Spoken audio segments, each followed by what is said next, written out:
ওম নমো ভগবতে বাসুদেবায়। নমস্কার বন্ধুরা, জিএস রাধা মোটিভেশন বেঙ্গলি চ্যানেলে আপনাদের স্বাগতম। উল্টো রথে ফিরে এসেও মন্দিরে ঢোকার অনুমতি নেই কেন? 3 দিন রথেই কাটান জগন্নাথ। আর্থিক উন্নতি, শত্রুনাশ, সফলতা ও সৌভাগ্য অর্জন করতে উল্টো রথের দিন অবশ্যই একটি কাজ করুন। সফলতা আপনার জীবনে আসবেই। মাসির বাড়ির আদর খাওয়া শেষ, রথে চড়েই ফের বাড়ি ফিরবেন জগন্নাথ, বলরাম, সুভদ্রা।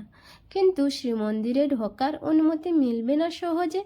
তার জন্য 3 দিন অপেক্ষা করতেই হবে। রথেই ঠিক কেন এমন হয়? কোন আচার পালন হয় এই 3 দিন? আসুন শুনে নেওয়া যাক।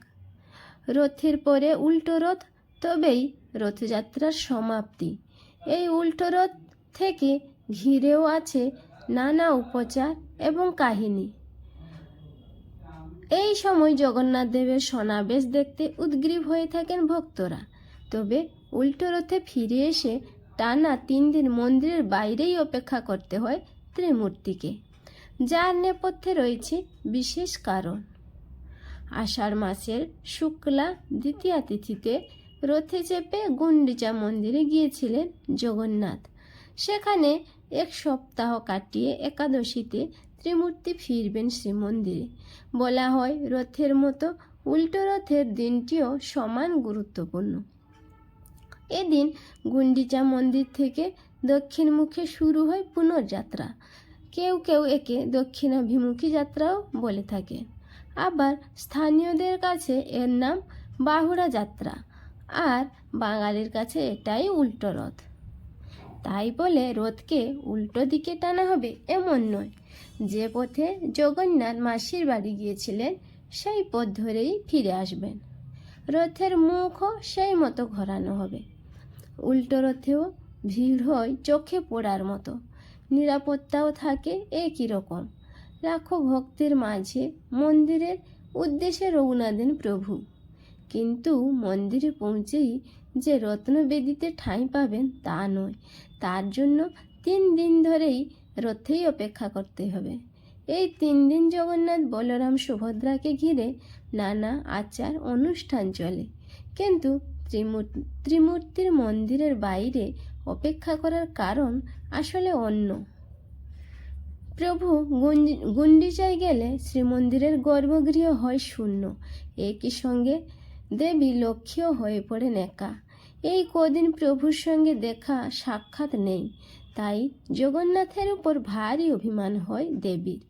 যদিও প্রচলিত কাহিনী অনুসারে লক্ষ্মী দেবী এর মধ্যেই এক ফাঁকে গুন্ডিচায় গিয়ে দেখে আসেন জগন্নাথকে।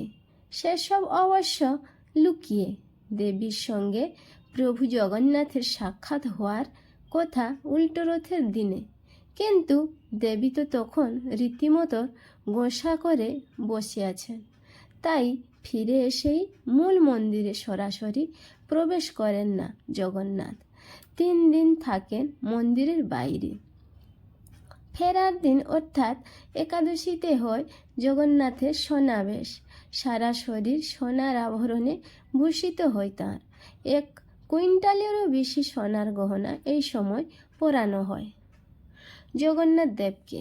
সমাবেশে প্রভুর ডান হাতে থাকে সোনার সুদর্শন চক্র, বাম হাতে থাকে রূপোর শঙ্খ, বলভদ্রের 2 হাতে থাকে সোনার লাঙ্গল আর সোনার গদা। প্রভুর সমাবেশ দেখার জন্য কাতারে কাতারে ভক্তের সমাগম হয়। পরের দিন দ্বাদশীতে হয় অধরপনা। রীতি মেনে এই দিন জগন্নাথকে খাওয়ানো হয় বিশেষ শরবত। তৃতীয় দিনে রসগোল্লা উৎসব। এই দিন রসগোল্লা খাইয়ে দেবী লক্ষ্মীর মান ভাঙান প্রভু। তারপর প্রবেশ করেন শ্রীমন্দিরে। ভক্তরাও সেই আনন্দে একে অন্যকে মিষ্টিমুখ করান। সব মিলিয়ে উল্টো রথের পরের 3 দিনও উৎসবের আমেজ থাকে পুরীতে। জ্যোতিষ ও শাস্ত্র মতে উল্টো রথযাত্রার মতো পবিত্র তিথিতে রাশি অনুযায়ী বা বিশেষ মনোবাসনা পূরণের জন্য কিছু অলৌকিক বা ঔষধি উদ্ভিদের মূল বা শেকড় ধারণ করা অত্যন্ত শুভ বলে মনে করা হয়। আপনার নির্দিষ্ট উদ্দেশ্য এবং গ্রহের অবস্থান অনুযায়ী নিচে কয়েকটি বিশেষ গাছের শিকড় ধারণের নিয়ম উল্লেখ করা হলো। আর্থিক উন্নতি, জীবনে চরম অর্থ কষ্ট দূর করতে এবং মা লক্ষ্মীর কৃপা লাভ করতে উল্টো রথের দিন শ্বেত অপরাজিতা বা শ্বেত চন্দন গাছের শিকড় ধারণ করা অত্যন্ত ফলদায়ী বলে মনে করা হয়। 2. শত্রু নাশ, গোপন শত্রুতা থেকে মুক্তি পেতে এবং চারপাশে নেতিবাচক শক্তি দূর করতে কালো ধুতুরা বা আকন্দ গাছের শিকড় ধারণ করার পরামর্শ দেন জ্যোতিষবিদরা। সফলতা ও সৌভাগ্য, চাকরিতে পদোন্নতি, ব্যবসায় উন্নতি বা সর্বকাজে সাফল্য পেতে রামবাসক বা অনন্ত মূলের শিকড় ব্যবহার করা শুভ বলে মনে করা হয়। মানসিক শান্তি ও গ্রহদোষ, কুণ্ডলিতে চন্দ্র বা রাহুর অশুভ প্রভাব কাটাতে এবং মানসিক উদ্বেগ কমাতে খিরিকা বা নিম গাছের শিকড় ধারণ করা যেতে পারে। আর্থিক অনটন দূর করতে এবং পরিবারের সমৃদ্ধি ফিরিয়ে আনতে উল্টো রথের দিন শ্বেত অপরাজিতা বা শ্বেত চন্দন গাছের শিকড় ধারণ করা সবচেয়ে উত্তম বলে মনে করা হয়। জ্যোতিষশাস্ত্রে শ্বেত অপরাজিতাকে দেবী লক্ষ্মীর অত্যন্ত প্রিয় এবং ধন আকর্ষণের মহৌষধি হিসেবে গণ্য করা হয়। এই বিশেষ তিথিতে শিকড়টি যেভাবে ধারণ করবেন: 1. নিমন্ত্রণ সংগ্রহ, উল্টো রথের আগের দিন সন্ধ্যায় শ্বেত অপরাজিতা গাছের গোড়ায় সামান্য গঙ্গাজল ও একটি কয়েন রেখে মনে মনে আপনার আর্থিক কষ্টের কথা জানিয়ে নিমন্ত্রণ করে আসবেন। পরদিন অর্থাৎ উল্টো রথের সকালে স্নান সেরে শুদ্ধ বস্ত্রে এক নিঃশ্বাসে শিকড়ের একটি ছোট অংশ কেটে নিয়ে আসবেন। 2. শুদ্ধিকরণ ও পুজো, শিকড়টি বাড়িতে এনে গঙ্গাজল এবং কাঁচা দুধে ধুয়ে নিন। এরপর ভগবান জগন্নাথ দেব এবং মা লক্ষ্মীর মূর্তির সামনে রেখে ধূপ দীপ জ্বালিয়ে পুজো করুন।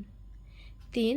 ধারণের নিয়ম, পুরুষরা একটি লাল সুতো বা তামার কবজে ভরে এটি আপনার ডান বাহুতে এবং মহিলারা বাম বাহুতে ধারণ করবেন। চাইলে এটি একটি লাল কাপড়ে মুড়ে আপনার কেশ বাক্স বা লকারেও রেখে দিতে পারেন। হরে কৃষ্ণ, রাধে রাধে। ভিডিওটি যদি ভালো লেগে থাকে লাইক, কমেন্ট এবং সাবস্ক্রাইব করে দিবেন।